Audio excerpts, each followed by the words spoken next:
Okay. Hi, everyone. I will take my speech in English as our company language is English, and it's really nice that everybody understands what I'm saying. So, I am here to talk about how you can shape digital transformation without writing code. But let's set the scene a bit first here. So, when we discussed about me taking part in this event, I was really quick to remind that the organizers that I don't code. I have tried it at some point, but it really was not for me. So I explained my history, my background, where I've worked, what I've studied, and my current position and what I do today. And I was suggested that maybe I could tell my own story and where I'm now. And yeah, so here it goes.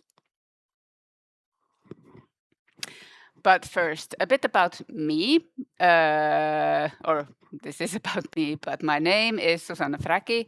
I work as a service and business designer at Accenture Song, an agency that was called Fjord when I joined.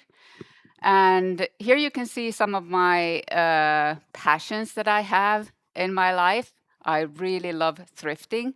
I love finding value where value in things that other people don't. I love upscaling, repurposing things, for example, clothes, taking things that already exists and turning it into something new.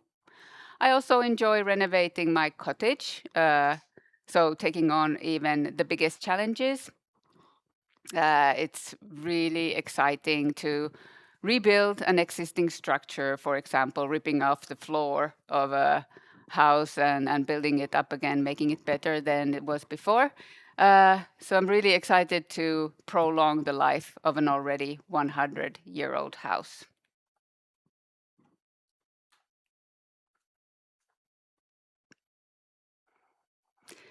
So, where I started, I wanted to become an artist when I was young, and I took some years to pursue painting and graphics in art schools. But I really, I ended up in a bachelor's degree in textile design, and it included areas like print and knitting and weaving designs and actual productions of these designs. But I quickly learned that I could not support myself in this field financially. So digital art and design was feeling very attractive at this point.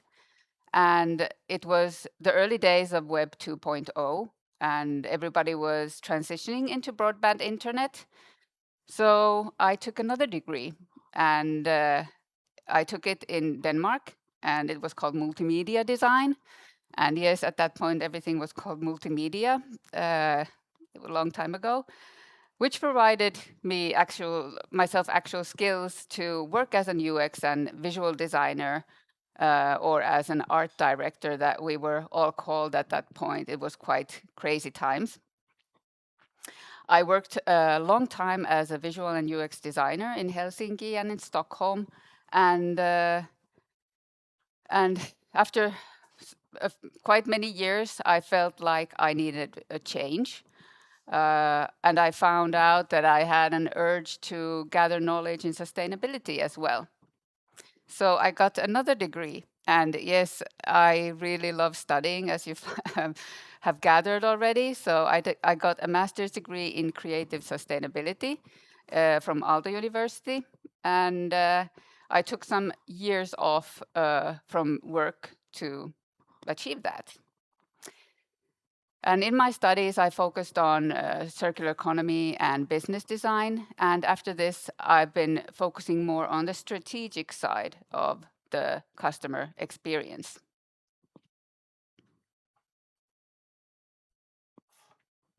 So, where I am now, I started at Accenture Song about 5 years ago after finishing my master's degree. And here you can see some examples of the more visual work we do for our clients. Over these years, I've worked with a really wide range of clients across different industries. For example, nonprofit organizations, helping them better understand their customers and helping them improve how they work internally. I've worked with organizations that fund innovation. I've worked with industrial and energy companies, so kind of focusing on bringing clarity into their complex global processes and product life cycles. And also financial service organizations, so preparing products and services for a platform transformation, and doing this by turning customer and expert insight into clear concepts that guide the development. And to do that, you really need some pretty powerful tools and frameworks to achieve it.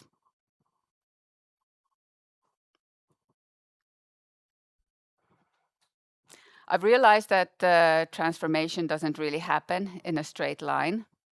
It happens in complex organizations where teams move at different speeds and not always in the same direction and not always connecting. And that's where customer centricity really comes in and design thinking really comes in. It helps bring people together, create understanding, and moving things forward. Here you can see an example of what a design thinking process can look like. So there is the insight gathering, as was talked in the previous talk as well. So providing understanding of the area you want to work on through interviews and market analysis and research. There's the synthesizing your findings into insights. So what are the right things to look into? And then concepting, where you define the outcome through co-creation and collaboration.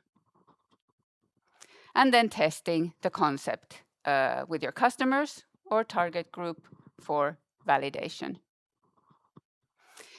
So design thinking is a powerful tool to build understanding and align stakeholders in really uncertain situations. AI is a good tool to speed this process up because it can be very tedious to a certain point, because insight should be always guided by people. Because it's not really the methods or the tools, it's about what happens in reality.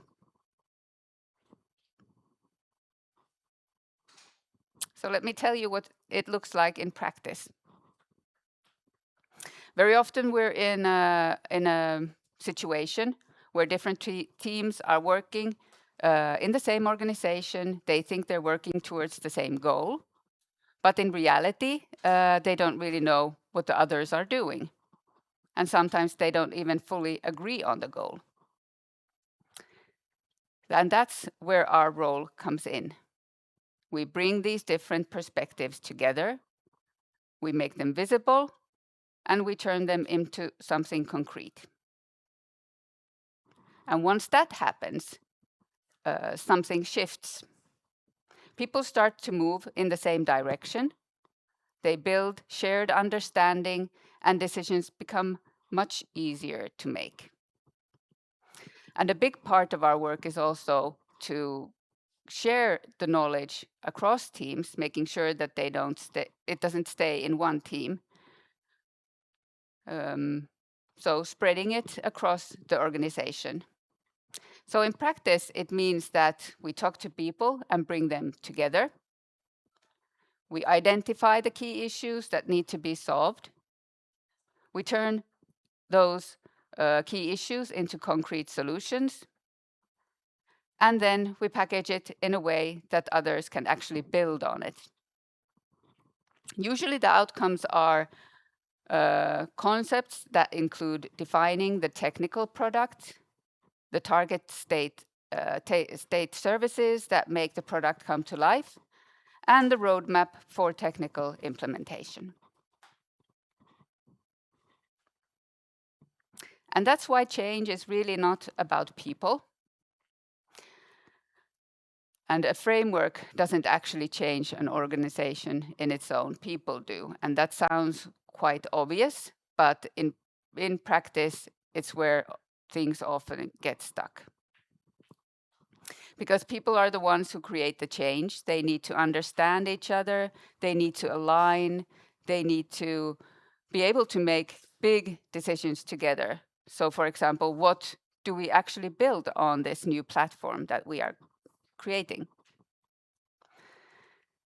And that's not always easy in complex organizations.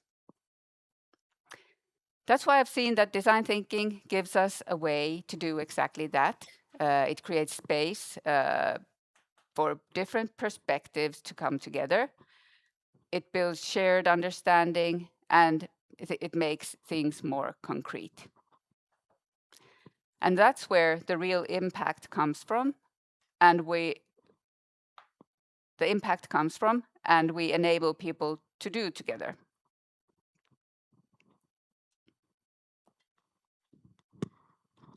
So different perspectives create better outcomes.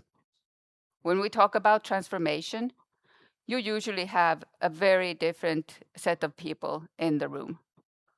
People who know what the customer wants, people who understand the business, people who understand the product, and people who understand the technology.